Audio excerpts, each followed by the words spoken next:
కానీ BRS party పదే పదే మీ మీద ఎలిగేషన్ చేస్తుంది సార్. ఏదైతే ఈ రుణమాఫీ కానీ 6 గ్యారెంటీలు కానీ ఈ మీరుస్తున్నటువంటి 420 హామీలు ఏవైతే ఉన్నాయో అవి తీర్చలేక ఈరోజు హైడ్రా అనే ఒక ఇష్యూని తీసుకొచ్చి దీని అంతా డైవర్ట్ చేస్తూ ఉన్నారని మాట్లాడుతూ ఉన్నారు. అసలు ఈ రాష్ట్రంలో రైతు బాకీ కట్టడానికి కేసీఆర్ కుటుంబం కారణం. ఇవాళ ఈ హైడ్రాలు రావడం కారణం కేసీఆర్ కుటుంబం. వాళ్ళ దోపిడితనానికి నిదర్శనం. నువ్వు కక్కుర్తిపడి వాళ్ళ పర్మిషన్ ఇవ్వకపోతే వాడు ఎందుకు కట్టుకుంటాడు? అక్కడ అంతకుముందు కాంగ్రెస్ గవర్నమెంట్ ఉన్నప్పుడే ఇచ్చారండి కదా సార్ పర్మిషన్లు. నువ్వు కక్కుర్తిపడి పర్మిషన్ ఇవ్వకపోతే వాడు ఎందుకు కట్టుకుంటాడు? నువ్వు నీ కొడుకు ఒక్కెళ్ళి, నువ్వు ఒక్కెళ్ళి, నీ బిడ్డ ఒక్కెళ్ళి ఎవరు దోచిన వాళ్ళు పర్మిషన్లు ఇచ్చి ధైర్యం ఇచ్చి కట్టిస్తే ఇలా దాంట్లో పేదోడు ఉన్నాడు, ఇంకోడు ఉన్నాడు.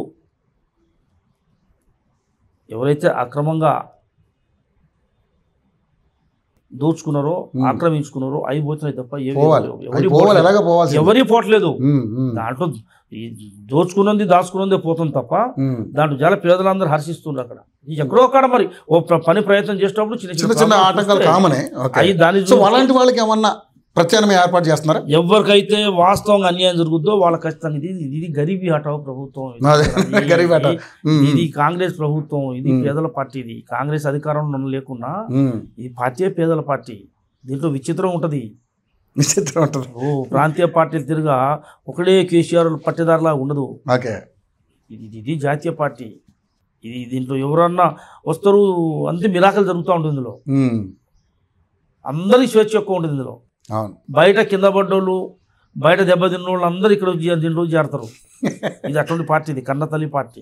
కాబట్టి కాంగ్రెస్ పార్టీ ఎవరికి అన్యాయం చేసే ప్రసక్తే లేదు. ఎవరైనా ఒకళ్ళిద్దరు అక్రమంగా దాచుకునే చెడులు ఆక్యుపై చేసుకుంటే పోతే అది లెక్కది కాదు.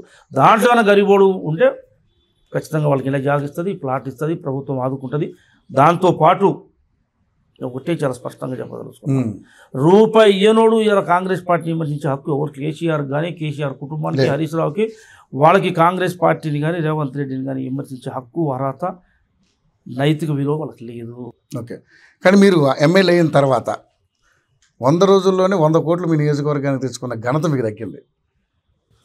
100 కోట్లు 130 వేరే కార్యక్రమాలు కూడా తీసుకొచ్చిన. 100 పడకల హాస్పిటల్ తీసుకొచ్చిన.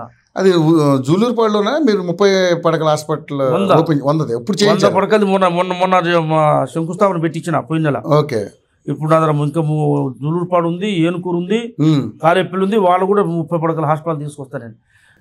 ఈ రాష్ట్ర ప్రభుత్వంలో ఏ పథకాలు అవుతున్నాయో అన్ని పథకాలు ఎందుకంటే పూర్తి అవగాహన ఉన్నాడు. నేను చదువుకున్నాండి.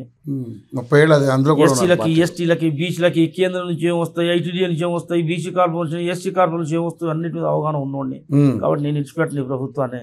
ఖచ్చితంగా అన్ని తీసుకొస్తాం, మా వాళ్ళకి అన్ని చేసి పెడతాను. అభివృద్ధిలో వెనకాడేది లేదు, దాంట్లో సందేహం లేదు. తీసుకొస్తా. వాళ్ళని కన్న కొడుకులాగా నన్ను ఆశించి నన్ను ఎమ్మెల్యే చేసింది కాబట్టి వాళ్ళ యొక్క కోరికల్ని, వాళ్ళ అభిరుచుల్ని, వాళ్ళ అభివృద్ధిని ఖచ్చితంగా నా పాత్ర ఉండేట్టుగానే చేస్తాను నేను.